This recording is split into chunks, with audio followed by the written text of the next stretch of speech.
Hello students, welcome to my channel. और आज हम बात करेंगे सेक्सुअल रिप्रोडक्शन के बारे में। ठीक है, इससे पहले हम एसेक्सुअल रिप्रोडक्शन के बारे में बात कर चुके हैं, तो अगर किसी ने वो वीडियो नहीं देखी हो तो प्लीज आप जाकर देख सकते हो, चैनल पे अपलोड है। Now we will discuss about sexual reproduction.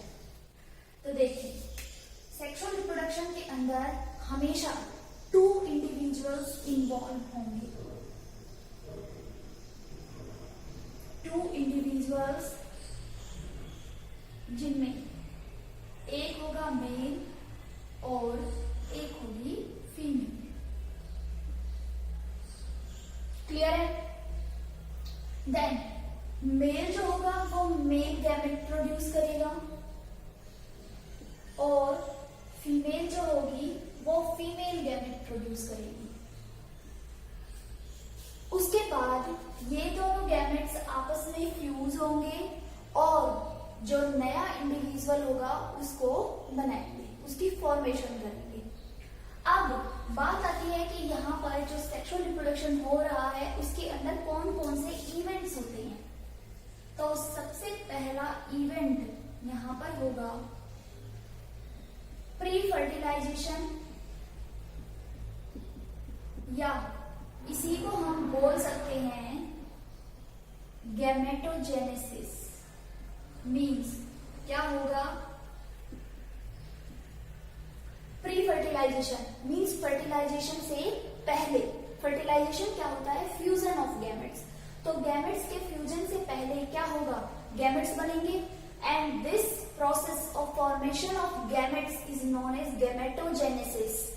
Okay, तो यहाँ पर क्या होगा? गैमेट्स की फॉर्मेशन होगी। मेल जो होगा वो मेल गैमेट बनाएगा, फीमेल जो होगी वो फीमेल गैमेट बनाएगी। ठीक है। सेकंड होगा इसमें, अब भाई गैमेट्स बन चुके हैं तो वो क्या करेंगे? फ्यूज करेंगे, फर्टिलाइजेशन। ठीक है, प्री फर्टिलाइजेशन, फर्टिलाइजेशन से पहले, फिर फर्टिलाइजेशन, जो एक्चुअल फर्टिलाइजेशन, या हम कह रहे हैं fusion of gametes. After that, the third event, that is post fertilization, means after fertilization. After fertilization क्या होगा?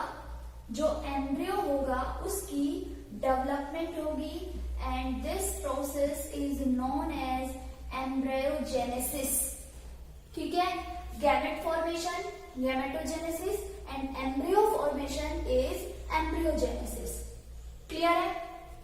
प्री फर्टिलाइजेशन, फर्टिलाइजेशन से पहले, मतलब जो फर्टिलाइजेशन होना है, गैमेट्स का फ्यूजन होना है, तो उससे पहले क्या क्या प्रिपरेशंस होंगी। मीन्स क्या होगा? भाई गैमेट्स बनने जरूरी है, तभी तो उन गैमेट्स का फ्यूजन होगा, अदरवाइज फ्यूजन किसका होगा? तो यहाँ पर गैमेटोजेनेसिस में गैमेट्स फॉर्मेशन हो जाएगी। फर्टिलाइजेशन में these gametes will get fused and after fertilization, that is in embryogenesis or in post fertilization event, the fusion of gametes give rise to zygote and this zygote produces embryo. Okay, तो ये जो processes होती हैं ये तीनों necessary events होते हैं जो कि सिर्फ और सिर्फ सेक्सुअल रिप्रोडक्शन में होंगे। एसेक्सुअल में सिर्फ एक इंडिविजुअल है, वहां पर गैमेटोजेनेसिस या फ्यूजन या एम्ब्रियोजेनेसिस की प्रोसेस नहीं होती है। वहां पर सिर्फ सिंगल पेरेंट था, यहाँ पर 2 पेरेंट्स होंगे, 2 इंडिविजुअल होंगे और ये दोनों अलग अलग गैमेट्स बनाएंगे। क्लियर है? इसके बाद हम बात करते हैं किसी भी इंडिविजुअल की लाइफ के अंदर कौन कौन सी स्टेजेस आती है, स्टेजेस ऑफ लाइफ।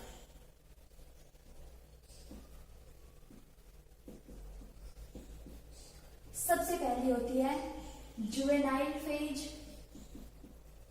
या इसको आप ग्रोथ फेज भी बोल सकते हो। इसमें क्या होगा? इंडिविजुअल जो होगा अभी रिप्रोड्यूस करना स्टार्ट नहीं करेगा।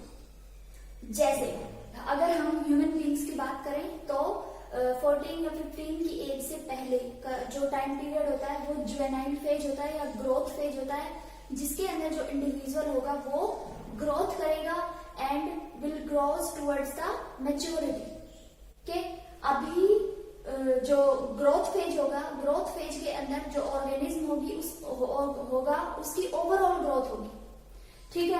नेक्स्ट होगा इसमें रिप्रोडक्टिव फेज। जैसे ही ग्रोथ फेज स्टार्ट होगा वैसे जैसे ही ग्रोथ फेज स्टॉप होगा, खत्म होगा, वैसे ही रिप्रोडक्टिव फेज स्टार्ट हो जाएगा। और इस रिप्रोडक्टिव फेज में जो इंडिविजुअल्स होंगे, मेल होंगे मेल गैमेट्स प्रोड्यूस करेंगे, फीमेल्स होंगी वो फीमेल गैमेट्स प्रोड्यूस करना स्टार्ट कर देंगी। थर्ड है सेंसेंट फेज, या जिसको आप एजिंग बोलते हो, ठीक है। तो इसमें क्या होगा, इंडिविजुअल जो होगा वो उसकी जो मेटाबॉलिक एक्टिविटीज होंगी वो थोड़ी लो हो जाएंगी, ठीक है। अब उसने ग्रोथ भी करनी बंद कर दी, अब उसने रिप्रोडक्शन करना भी बंद कर दिया, और उसकी क्या हो गई है, अब एज हो गई है। तो this process is known as senescent stage, senescent या कह लो एजिंग। ये प्लांट्स के अंदर भी होती है और एनिमल्स के अंदर भी होती है। प्लांट्स के अंदर हमने देखा है कि जो पत्ते होते हैं वो झड़ने लग जाते हैं, जो प्लांट होता है वो सूखने लग जाता है। हम नॉर्मली अगर लाइफ स्पैन की बात करते हैं, जैसे हम ह्यूमन बींग्स की, होमोसेपियंस की बात करते हैं तो 100 ईयर्स है, लेकिन 100 ईयर जरूरी थोड़ी है कि हर कोई 100 ईयर तक पहुंचे। भाई उससे पहले 100 ईयर से पहले, मतलब डेथ से पहले का जो फेज होता है, जिसको आप एजिंग बोलते हो, बुढ़ापा बोलते हो, वो सेनिसेंट फेज होती है। इसके अंदर ऑर्गेनिज्म जो होगा वो ज्यादा काम नहीं कर पाएगा, है ना, और उसकी जो रिप्रोडक्टिव कैपेसिटी होगी वो खत्म हो जाएगी, ठीक है, क्लियर है। तो ये हमारी स्टेजेस हैं लाइफ की, ठीक है। इसके बाद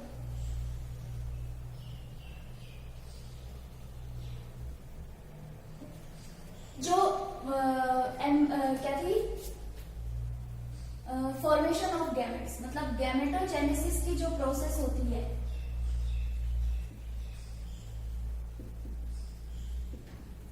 उसमें कई बार क्या होता है कि एक ही इंडिविजुअल दोनों टाइप के गैमेट्स प्रोड्यूस कर सकता है, और उसको बोलते हैं क्या, हर्माफ्रोडाइट।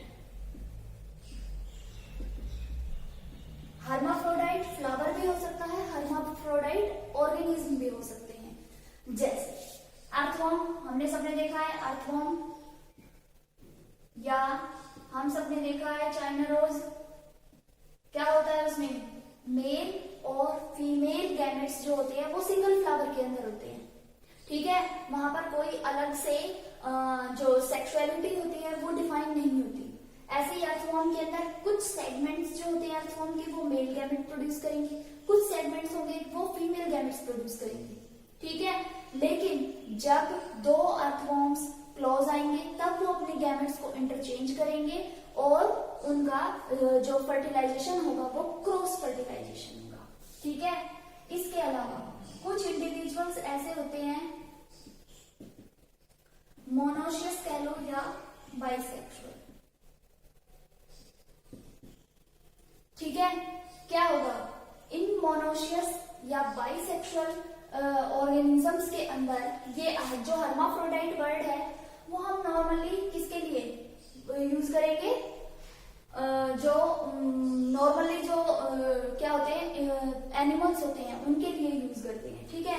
तो यहाँ पर जो बाइसेक्सुअल फ्लावर होगा, मतलब बाइसेक्सुअल फ्लावर कह लो या मोनोशियस, जिसमें एक ही इंडिविजुअल के अंदर दोनों टाइप के कैरेक्टर्स होंगे, ठीक है। सिंगल इंडिविजुअल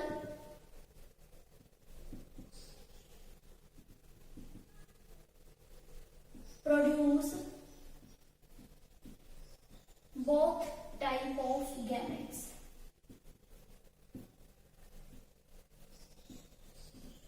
जैसे मैंने अभी बताया क्या, चाइना रोज,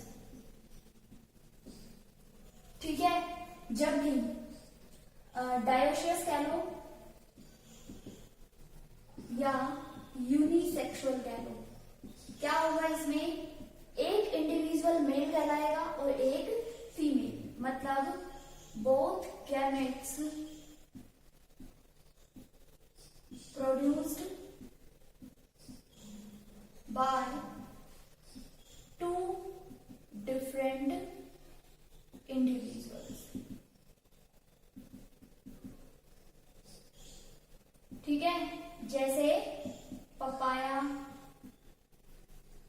कुकुम्बर, ये सब क्या है, यूनिसेक्सुअल या डायोशियस फ्लावर होंगे। ठीक है, पपाया जो होगा उसमें एक जो प्लांट होगा वो कंप्लीटली मेल फ्लावर्स प्रोड्यूस करेगा और दूसरा प्लांट फीमेल फ्लावर्स प्रोड्यूस करेगा। मेल फ्लावर के अंदर मेल गैमेट्स बनेंगे, फीमेल फ्लावर के अंदर फीमेल गैमेट्स बनेंगे। इसलिए अकेला जो पपाया का पेड़ होगा वो कभी भी ग्रो नहीं करेगा, फ्रूटिंग फ्लावरिंग शो नहीं करेगा। ठीक है, तो ये हमारी कुछ टर्म्स आती हैं इसमें। इसके बाद हम फर्टिलाइजेशन के बारे में बात करते हैं। ये गैमेटोजेनेसिस है, मतलब फॉर्मेशन ऑफ गैमेट्स किस तरीके से हो सकती है उसके बारे में बताया गया है। नेक्स्ट है, हम फर्टिलाइजेशन के बारे में बात कर लेते हैं। तो जो फर्टिलाइजेशन होती है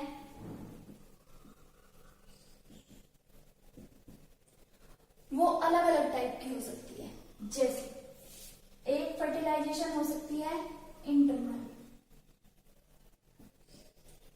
इंटरनल फर्टिलाइजेशन, मतलब जो फीमेल होगी उसकी बॉडी के अंदर फर्टिलाइजेशन होगी। फॉर एग्जाम्पल बर्ड्स, ठीक है, या ह्यूमन बींग्स। ठीक है, दूसरा हो सकता है एक्सटर्नल फर्टिलाइजेशन। एक्सटर्नल फर्टिलाइजेशन में क्या होगा, जो फर्टिलाइजेशन होगा मतलब मेल और फीमेल के जो गैमेट्स होंगे वो फ्यूज हो रहे हैं, वो आउटसाइड द फीमेल बॉडी होंगी। ठीक है, तो इसका सबसे अच्छा एग्जांपल होता है फ्रॉग्स एंड फिशेस। जो मेल होंगे, जो फीमेल्स होंगी वो अपने एग्स को एक ढेर के रूप में कहीं पर लेकर देगी पानी के अंदर, और जो मेल्स होंगे वो अपने जो स्पर्म्स होंगे उनको रिलीज कर देंगे। वो वाटर करंट के थ्रू बहकर अगर एग्स के कांटेक्ट में आ जाते हैं तो फर्टिलाइजेशन हो जाता है, अदरवाइज नहीं होता, मतलब ये बाई चांस होता है। ठीक है, तो इंटरनल फर्टिलाइजेशन और एक्सटर्नल फर्टिलाइजेशन। ठीक है, अगर एक्सटर्नल फर्टिलाइजेशन हो रहा है तो डेवलपमेंट भी एक्सटर्नल होगा, लेकिन इंटरनल फर्टिलाइजेशन के अंदर दो कंडीशंस हो सकती हैं। एक तो हो इंटरनल डेवलपमेंट और एक हो फर्टिलाइजेशन के बाद जाइगोट को बॉडी से रिलीज कर दिया गया या एग को बॉडी से रिलीज कर दिया गया और डेवलपमेंट हुआ एक्सटर्नल।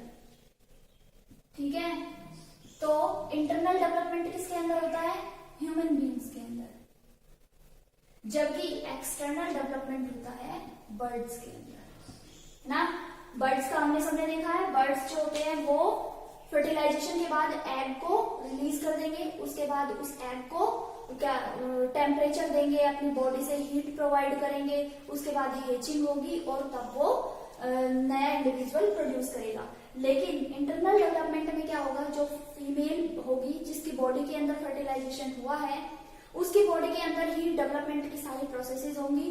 जब इंडिविजुअल कंप्लीटली बन जाएगा, उसकी सारे बॉडी पार्ट्स उसके बन जाएंगे, उसके बाद वो बॉडी से रिलीज किया जाएगा और उसके बाद उसका जो ग्रोथ फेज होगा वो स्टार्ट होगा। ठीक है, क्लियर है। तो इंटरनल फर्टिलाइजेशन में इंटरनल डेवलपमेंट या एक्सटर्नल डेवलपमेंट हो सकता है, जबकि दूसरा मैंने बताया था क्या, एक्सटर्नल फर्टिलाइजेशन। तो एक्सटर्नल फर्टिलाइजेशन में एक्सटर्नल ही डेवलपमेंट होगा, वहां पर इंटरनल डेवलपमेंट की कोई बात ही नहीं है। ठीक है, क्लियर है यहां तक। उसके बाद जो एम्ब्रियोजेनेसिस की प्रोसेस है, अगर फर्टिलाइजेशन इंटरनल हुआ है तो जो डेवलपमेंट होगा वो इंटरनल हो सकता है या एक्सटर्नल भी हो सकता है। मतलब एम्ब्रियोजेनेसिस की जो प्रोसेस होगी वो किसी भी टाइप से हो सकती है, वो डिपेंड करता है कि जो फर्टिलाइजेशन का इवेंट हुआ है वो किस टाइप का हुआ है। क्लियर है। इसके अलावा हम एक डिफरेंस देख लेते हैं सेक्सुअल और एसेक्सुअल रिप्रोडक्शन में। सबसे पहला यहां पर 2 इंडिविजुअल्स इन्वॉल्व होंगे, जबकि एसेक्सुअल के अंदर ओनली 1 इंडिविजुअल इज देयर।